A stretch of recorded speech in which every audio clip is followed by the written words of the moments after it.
Hello there. There'll be a burst of post-lockdown house buying activity, but that will soon fall away as economic reality sets in.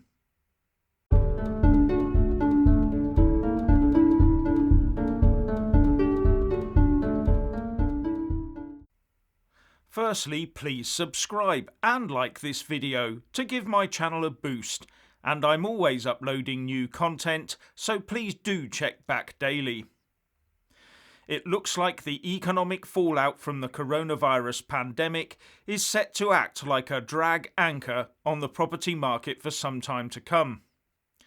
Earlier this month it was reported that UK house prices had fallen at the fastest rate since 2009 as the whole market came to a standstill. And it came as the latest stats at the time showed that house prices had fallen for 3 straight months. However, some are saying that we will see a short 3-month lift in the property market as the lockdown eases, but that we are told it will soon fall away as redundancies replace the government furlough payments. But what makes gauging all of this difficult is the low levels of housing transactions on which to base these forecasts. The mortgage lender Halifax said, "It should still be noted that with a limited number of transactions available, calculating average house prices remains challenging and increased volatility is to be expected." And the UK Office for National Statistics has stopped producing house price information altogether, saying, "The ONS and the joint producers have taken the decision to temporarily suspend the UK House Price Index publication from the April 2020 index, due to be released on the 17th of June 2020, until further notice. The impact of the coronavirus has greatly reduced the number of housing transactions that took place in April 2020, making it very difficult to produce a measure of UK house prices that is representative of the housing market. We continue to closely monitor the flow of transaction data and intend to reinstate the UK HPI as early as is practicable. We will include an update on the monthly calendar entry for HPI to ensure that users are kept informed of the plan for reinstatement." Now, the online estate agent Zoopla says that after an initial rebound, we expect demand to weaken over the summer months as the economic impact of COVID starts to materialise, with figures reported last week by the ONS indicating an acceleration in unemployment.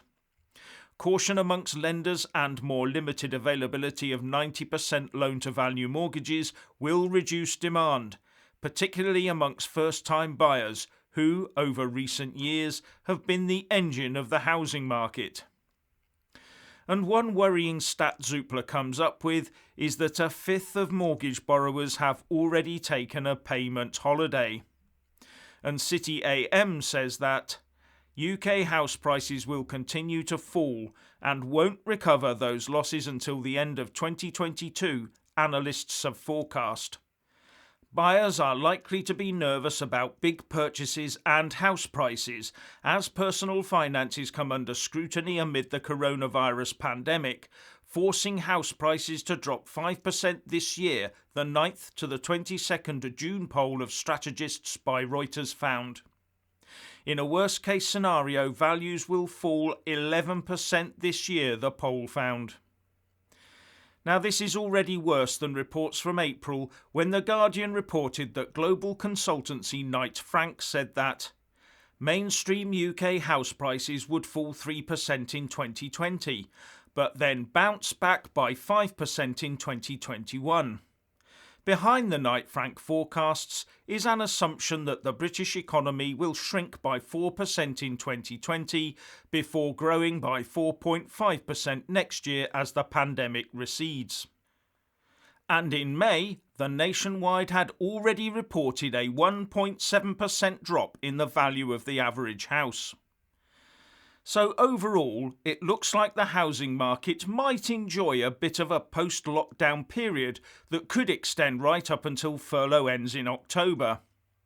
But then we may well see the real impact of lockdown on the property market.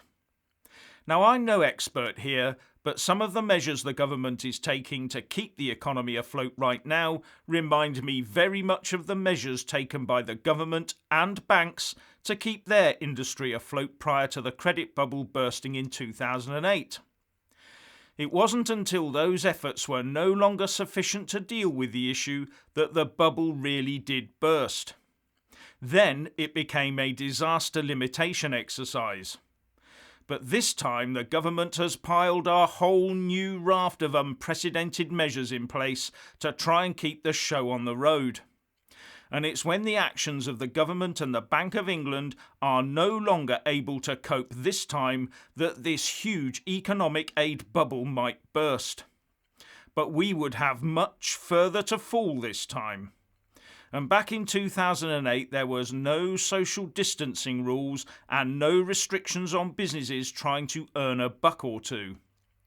Also remember, Boris Johnson has said that he will not hesitate to take the country back into lockdown should we see a rise in COVID cases, which will mean buyer wariness will be on an entirely different level to what we saw back then in 2008, and lenders will not be jumping up and down to push their lending products onto a public with questionable job security.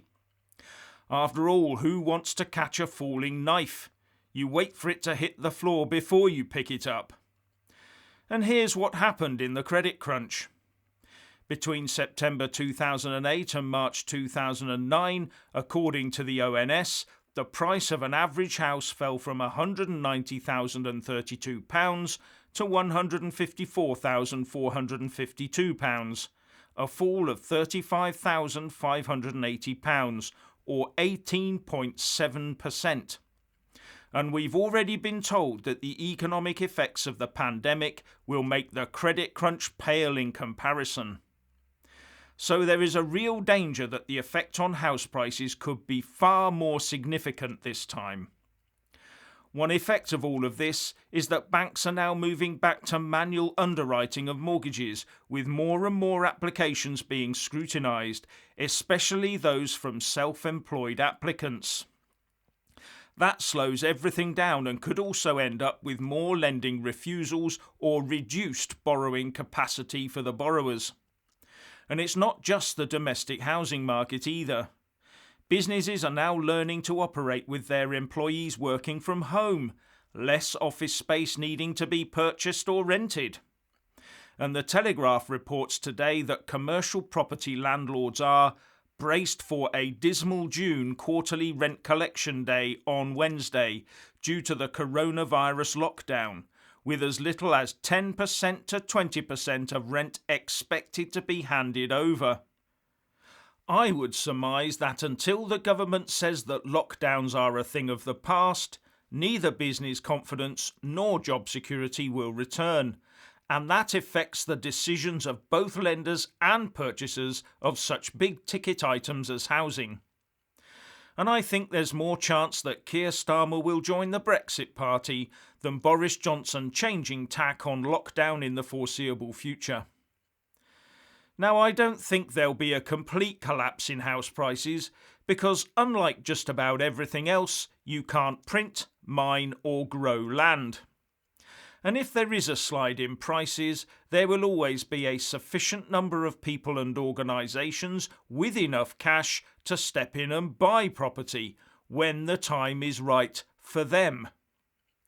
And a House of Commons Library briefing paper from the 20th of April this year, 2020, points out that the government was promising to continue our progress towards a target of 300,000 homes a year by the mid-2020s. This will see us build at least 1 million more homes of all tenures over the next Parliament in the areas that really need them. And the pandemic must have put us well behind that trajectory, so maintaining a reduced supply possibly offsets any reduced demand. At the end of the day, the thing that sets house prices is not asking prices, but the actual prices agreed between buyer and seller. And I think the only thing that will set them on a downward path is a mass of forced sales and evictions, something that the government has put a stop to for the immediate short term. but that cannot last forever. Anyway, if you want to hear more from me, please don't forget to subscribe and also press that little bell, or you won't get any notifications. And if you want to see more of me, buy a mug with my mug on it. So what do you think will happen to the housing market? Please share and comment, and thank you for watching.